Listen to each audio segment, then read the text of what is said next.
Welcome to Let's Talk Health. I'm Dr. Dan Pavlik Jr.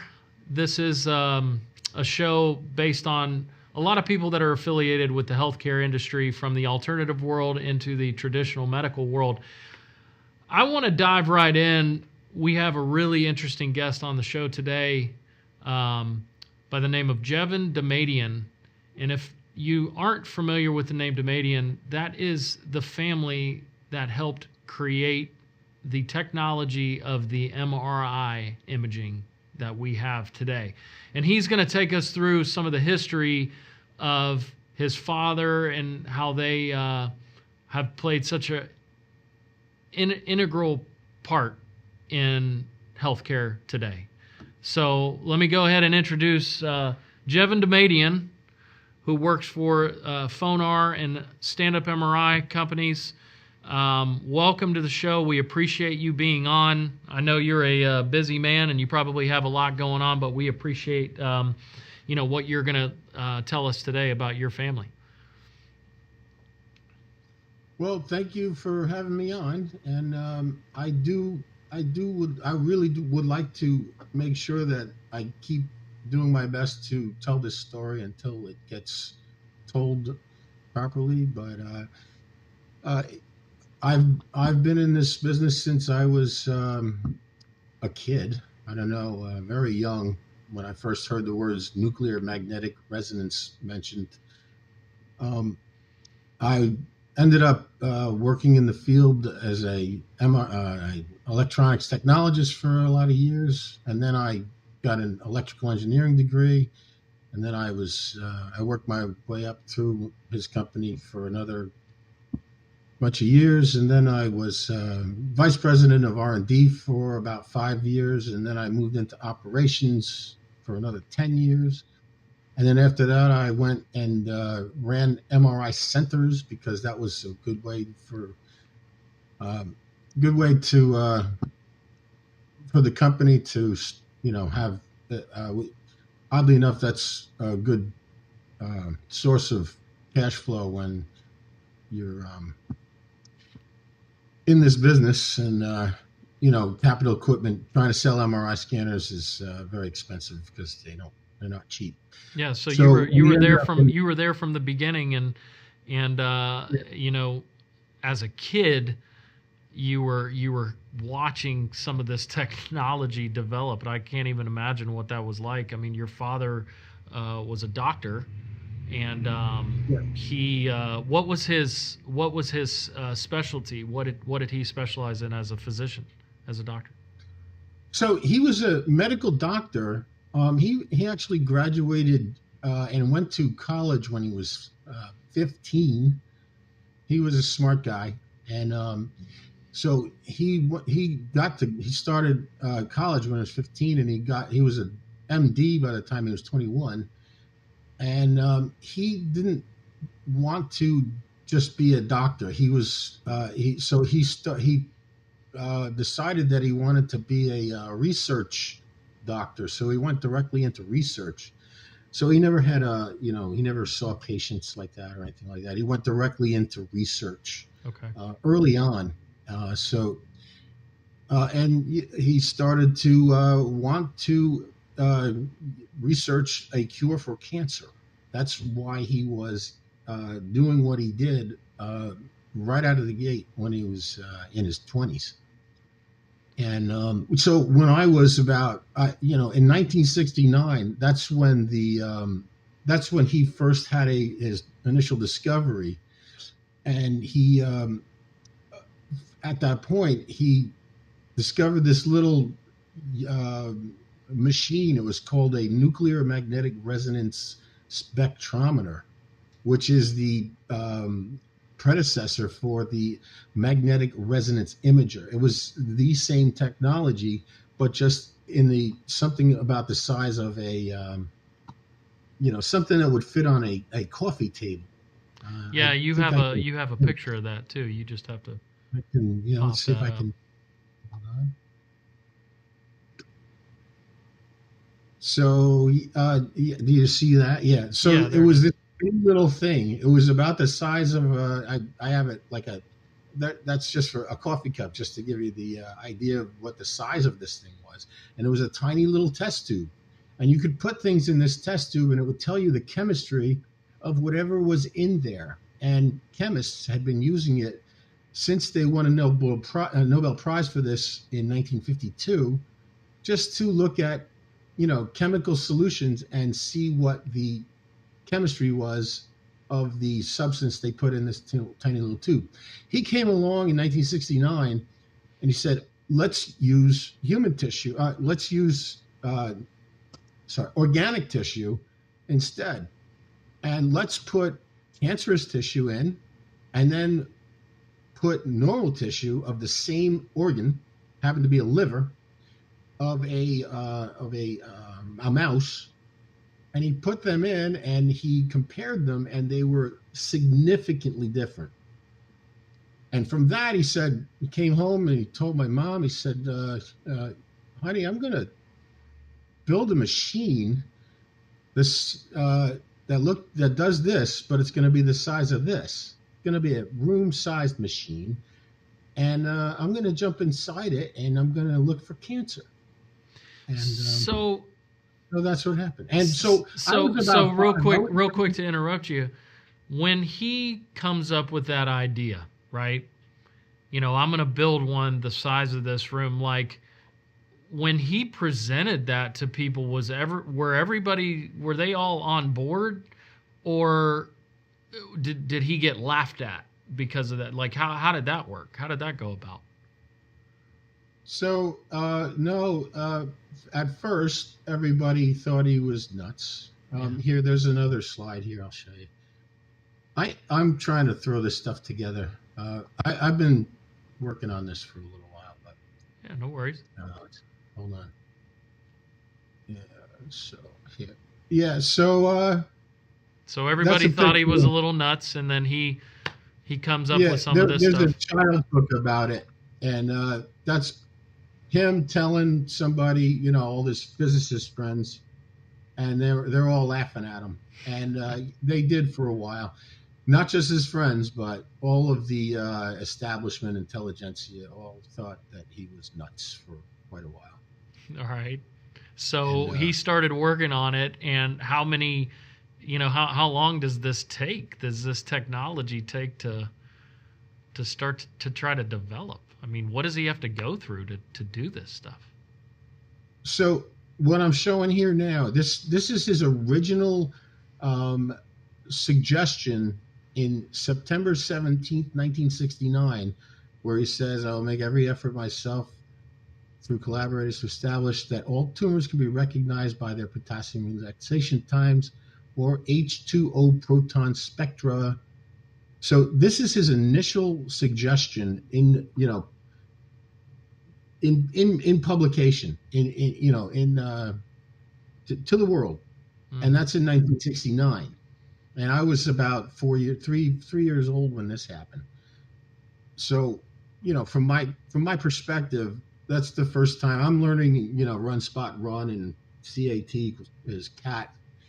And he comes home with magnetic resonance. Those are grown-up words. So I kind of remember them somewhere around then. Wow. But so, that's roughly when it started happening. And then from that point, he started really looking into it. And then he publishes a paper in 1971 where it gets into the Journal of Science. And so that's the first time in history or ever that anybody talks about using nuclear magnetic resonance to scan a human being. And so, yeah, that's when that happened. I don't know where that slide is. I'm sorry. Yeah, no worries. We'll take your word for it. Anyway, one thing to point out was that he was an outsider to this whole thing because he was a medical doctor, and he walked into a field of chemistry where there was a bunch of PhDs in chemistry playing with this machine for this NMR machine for many years. And he was an outsider, and he came in and he said, "Hey, why don't we use this for medicine?" So that's kind of important to the whole story. You'll see Absolutely, yeah. later on.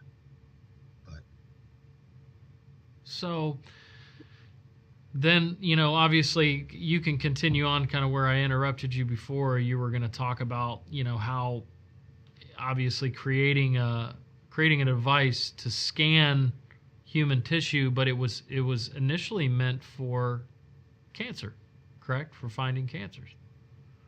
it really was, and now it has evolved into something that everybody uses for many other things, because it was able to see diseased tissue um, of all kinds. So there are a lot of other things that are they're being used for. I mean, you can see herniations in the spinal cord. You can see all kinds of problems with cerebral spinal fluid in the brain, all lesions of any kind. So it evolved into a lot more than that. But the only reason that he did what he did, again, was because he wanted to use it for cancer, which you'll see later on when we get to what's going on now, that that's really his dream is finally um, coming full circle, which is kind of cool. So I see on this slide that you have here, it says at 4:45 a.m. on July 2nd, 1977, 7 years and 10 months after he began, Dr. Raymond Damadian takes his place in history when he performs the first human image ever made, and this was on his student Larry Minkoff. Yes, that's right. And then, so there's a funny story about this. He always told everybody, and by the way, when he got in there, this little picture on the left, when he got in, he was the first one to get the first human MRI scan, and that was about 3 months before they actually got an image. But he did that. I was about 9, and my brother was 10, and my sister was 3. And he told my mother, "Yeah, I'm going in there, and I don't know if I'm gonna, I don't know what it's gonna do." This is a cardiologist. He's got like, they're checking to make sure he's not gonna, something bad's not gonna happen. Yeah. So he was the first one in the scanner. Also, he was the first one to have the first MRI scan ever done in, ever in the history. The only problem is they never got that image until they apparently see the little. Apparently, his gut was a little too big for that coil, so they ended up, after a month or two, they got Larry. They convinced Larry, who was a little more slender. Yeah. He went in there, and then they got this. That's the first human image right there. Right there, 1977. That's amazing. Yep, that's right. So from 1969 until 1977, that's when it all happened. I mean, I take it he just had to get grants and things like that from different sources to develop all this stuff, right? I mean, 8 years is a long period of time. Yeah, absolutely. And during that time, after he said, "I'm going to do this," so he's this guy in the middle of, at the center of a point, and he could go in any direction, and infinite number of directions around him. He said, "I'm going in this direction," and everybody laughed at him for a while, and then slowly stopped laughing, and then they said, "Oh, that's where that guy's going, and it looks like a good idea, and so we're going to go there, and we're going to go also." So that's when people started to get a little serious, and they said, "Oh, okay, we better get on board with this, because it seems like it could happen." So within those years, 7 or 8 years, he started to get other people that were competing with him, and they started to have a little bit of a race to get the first human image. And he actually did that too. And there was other people, though, that ended up later in the story of this story, doing some not so nice things to him. So. Oh, bet. I could only imagine the competition, what was going on. Right. So Yeah. then, Well, because he was an outsider, these people kind of had some sway. So. so then where does it go from there, like into the early 80s, correct? Where they finally started getting these machines, into hospitals? Is that correct? Yeah. So um, after he made the first human scan, within a year or two, he said, this isn't looking good. They're coming after me, and well, he had some problems with it, but he also had made the first patent. Somewhere, I think in the late '70s, he wrote the first human patent because he knew that he was having some people that were all of a sudden paying attention. Yeah. So he wrote the first human patent, also the first MRI patent ever. Um, and after that, he said, I'm going to leave academia and I'm going to go start a company, and I'm going to make these MRI scanners and deliver them to the world, and make some of the first MRI scans in the world. And he did. He sold about. He left and he started a company called Phonar, which is the original MRI company. We were the first company ever to show an MRI scanner anywhere in the world. Mainly at actually a precursor, not the RSNA. It was another show that we went to, but it ended up at the RSNA, which is the Radiological Society in North America. Okay. You know the RSNA? Yep. Yes. Yeah, I'm familiar with. Oh. So we were the first ones on the floor to ever show an MRI, and to deliver any MRIs anywhere in the world. And we ended up delivering probably the first 300 MRI scanners on the planet. Wow.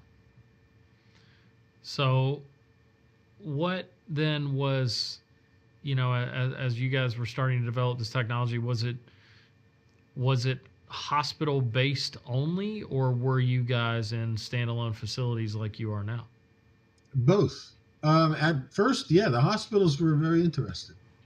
I mean, yeah, we were definitely in hospitals back then with the original scanners, for sure. And how do you come up with a cost of what a scan would cost at that time? Which is the other side of this stuff. Like, how do you even determine that? It seems to me that it's always been around the a similar cost, right around. It was always right around $1 million. Um, No, it I'm saying seems a like cost, like a cost for well, obviously, so that's a cost for a scanner, but a cost for for a patient to get scanned. Like, there's got to be some white tape to go through there to determine, okay, do we charge cash? Can we bill insurance? I don't oh know. yeah. Yeah.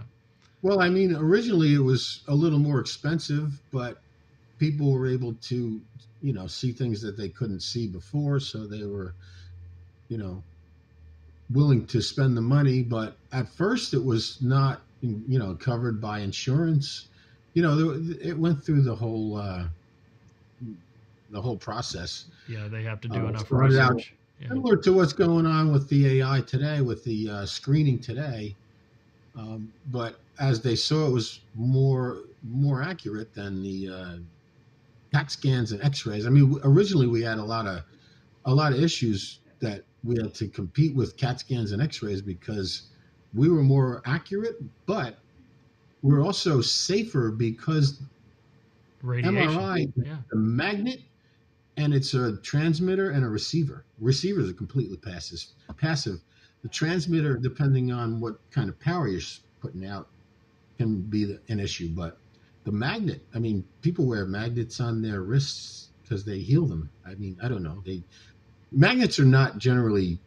There's no problem being in a magnetic field. Yeah, they're not harmful to the body. Yes, like radiation Exactly. from a CT scanner or a Right. X-ray machine. All right. Ionizing radiation from X-rays in either X-ray form or CAT scans are actually, they can cause cancer as well as you're being as you're using it, it can be Yeah. causing damage. So So this was completely safe and far more accurate.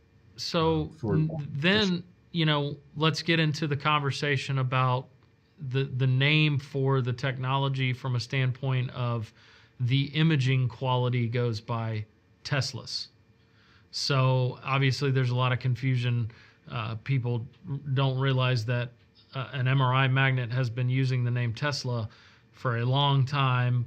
But oh, by the way, there's also a gentleman that has created a company who builds electric cars and trucks, and that he calls that Tesla. So the magnetic MRI, the magnetic resonance imaging, goes by Tesla. So the original Tesla is basically the power of the magnet and what the image quality is. Correct? It's to say it in easy terms, I suppose. Yeah, it's a measurement. 1 Tesla is 10,000 Gauss. Gauss. So Gauss is the original measurement of any magnet. But for some reason, and I don't even know, it's a good question. I'm going to dig that up and put that into my, one of my slides here going forward. But basically, a 10,000 Gauss is 1 Tesla.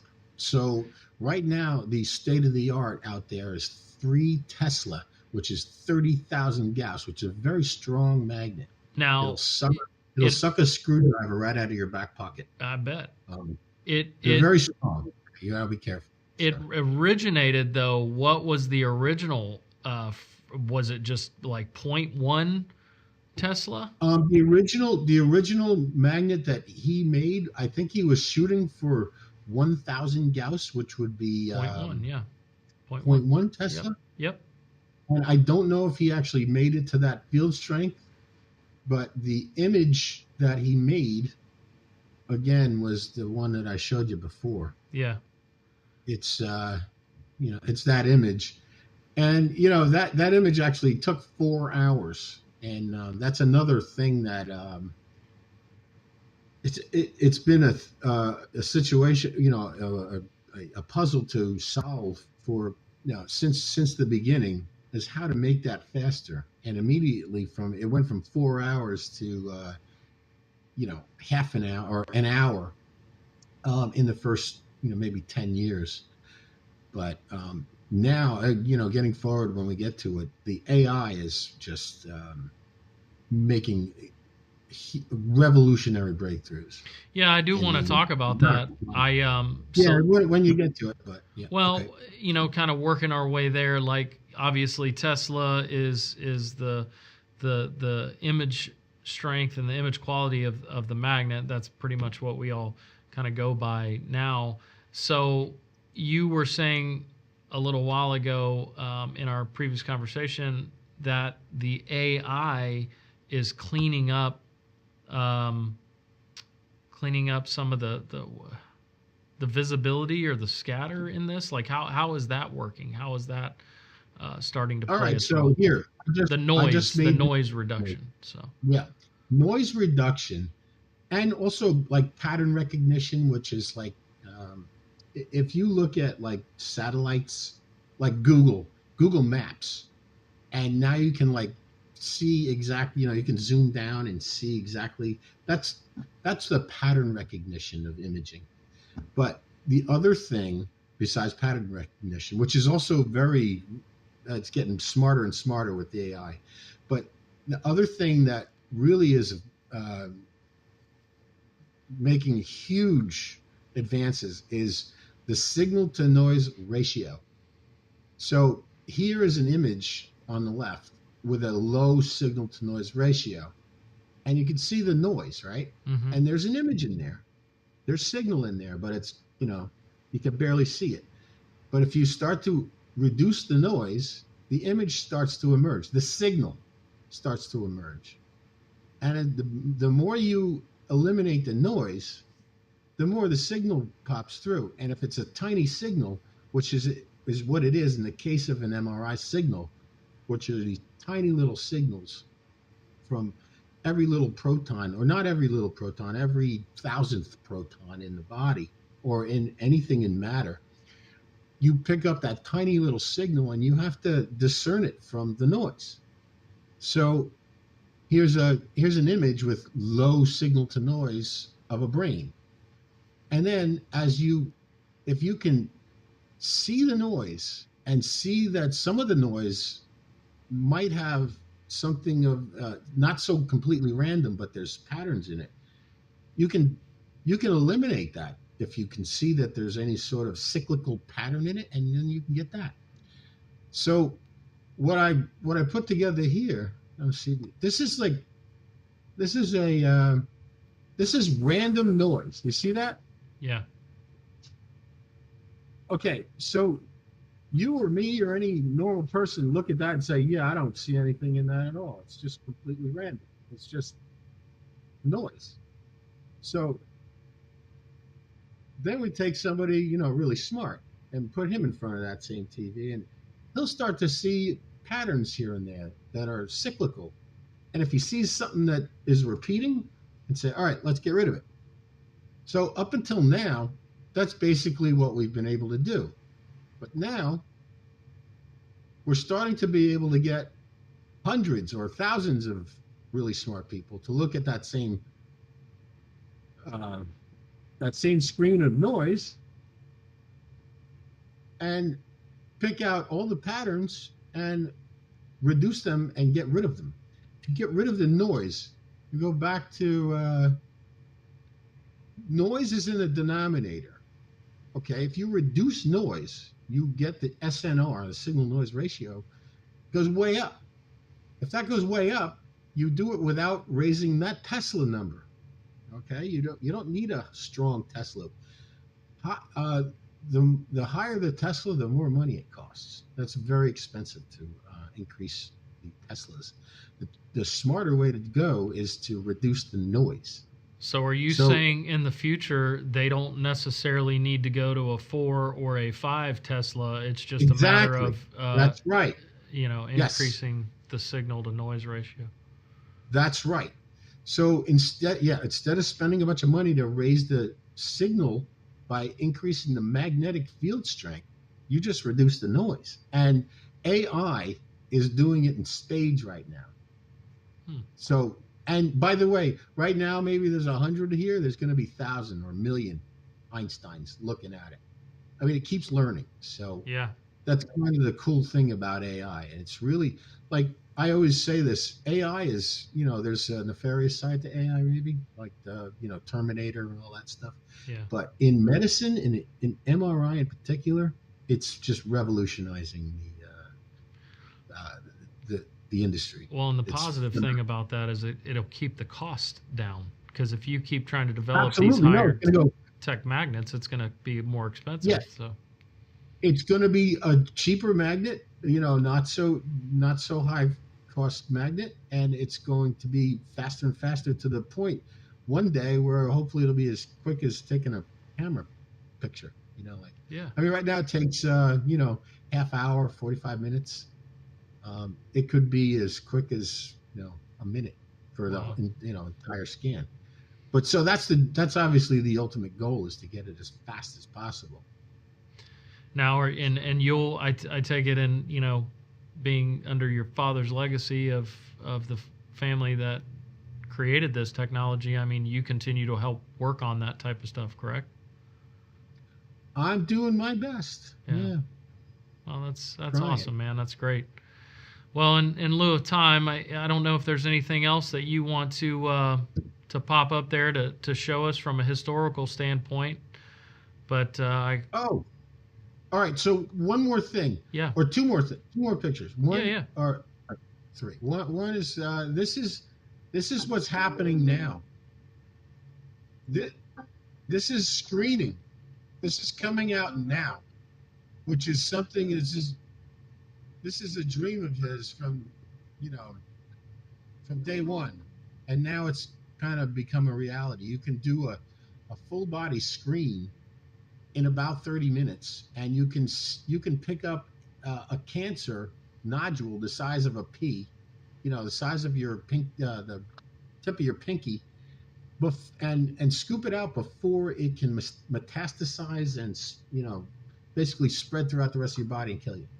Yeah. So this is real. This is happening, and it's because of AI, and because it's all kind of come full circle. So it's kind of cool. That's amazing. And that's what he originally set out to do. It really is, and that's the message I'd like to make sure everybody gets, is that that's why. It was not so that, we could help people see herniations instead of bulges or whatever. I mean, there's Yeah. a lot of Yeah. other things happening, and it's fine. That's good. There's a lot of other byproducts to it, but the original intent was to cure cancer, and it is here. It's real, That's great. and I want to do everything I can to help that along too, to eliminate cancer, because it's about 700,000 people still a year that are dying of cancer. Yes, So it's a big number. it is. And there's some other stuff with the MRI. The other thing that it's doing a lot for is brain disease, including Alzheimer's and others like ALS and all that. That's really helpful for that as well, especially the weight-bearing MRIs like the stand-up. Well, very good. And then I'll just end it. This is a little video. I don't know if Steve has this, but this is them building the first MRI at Downstate University in 1971. And they just kind of tore through the ceiling and put it in, even though they didn't have permission. That's him right there. Okay. He's the one with the sledgehammer. So he was a bit of a cowboy. Well, you kind of have to be to do something like this, man. It's impressive. We're grateful to your. All right. Well, thanks for your time. Yeah. And I'd like to meet you in person at some point. I haven't seen your face yet, but Yeah. Yeah, absolutely. I'm right here in Orlando. Like I said, one of the original sites that Damadian MRI was in Orlando. There's still a stand-up MRI here, stand-up MRI of Orlando. Who's been. Oh, well, that's stand-up MRI of Orlando. That's my buddy Carl. That's Carl. He's a Yeah, rock star. we had Carl on this show a while back, and I hope you do. You know Carl? I know Carl well. I know Carl very well. Hello. So him and I have been good friends for a long time. We go back probably 25 years. So, because my dad's always been in the practice affiliated with next door, the chiropractic practice. So, but Jevin, I can't thank you enough for taking your time out to tell us a little history on your family and tell us where this technology has gone and where it is and where it is potentially going, man. This is what this show is all about, educating people on what is going on in healthcare today. So I really appreciate you being on, my friend. Thank you for letting me tell the story. I want to keep telling this until, as long as I'm here. I want to keep telling it till it gets told to my satisfaction. Yeah. Well, thank you. Thank you, Appreciate Jevin. it. We appreciate it. And as always, we are Let's Talk Health. I'm Dr. Dan Pavlik Jr. As Jevin Damadian tells the story of his father creating the MRI magnet and initially set out to investigate and try to cure cancer from a small machine to now what's going to potentially help in that fight of curing cancer, to the full body scan of the MRI. And we're grateful and we appreciate his time and what his family's dedicated to the healthcare industry. So thank you again, Jevin. We appreciate it.